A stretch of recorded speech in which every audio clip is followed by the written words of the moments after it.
Ayo benar. Jadi kembali kepada ngaji tadarus di dalam bulan Ramadan. Boleh-boleh saja.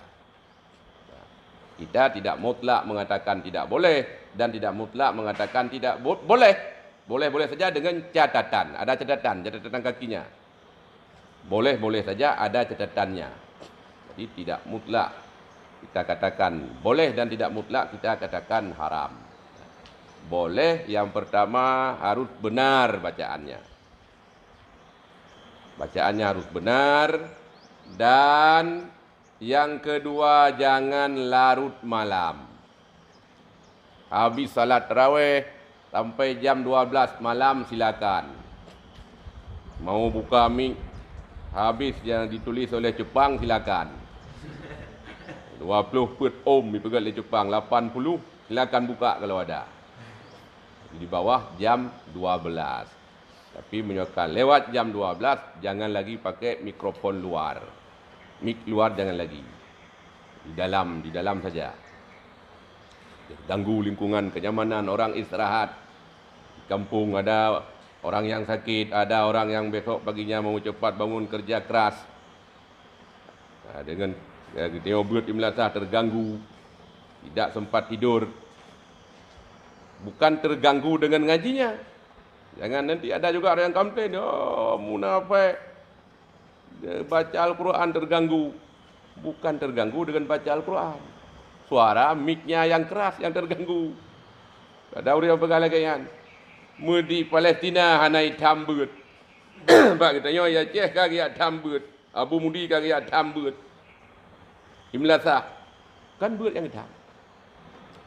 Cara ngaji yang terganggu, yang dilarang.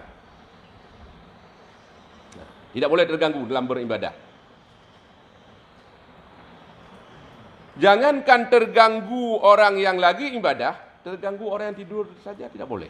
Apalagi bisa terganggu orang yang beribadah lagi. Jadi kita sembahyang tarawih, masjid Manasah berdekatan antara Manasah A dengan Manasah B. Lalu penggelaran dengan mic luar. Di Manasah A sudah salam fadlan minallahi wa ni'mah ataupun subhanal malikil ma'bud.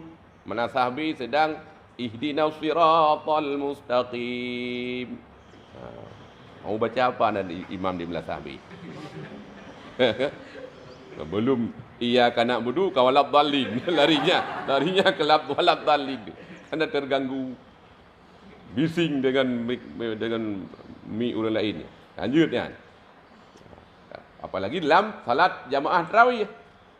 Salat jamaah tarawih memang yang syiar Ramadan. Syiar Ramadan sembahyang tarawih. Tapi jamaah tarawih syiarnya khafi.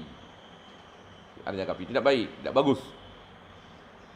Dengan berselawat besar-besar suara, pakai mic segala macam, pakai toa, pakai sound, apalagi yang tidak bagus. Apalagi nanti ada unsur-unsur rianya. Kan kemudah ya. Kemudah ngai dengar le orang luar bahwa Bilal itu bagus sekali suaranya, merdu tidak ulim.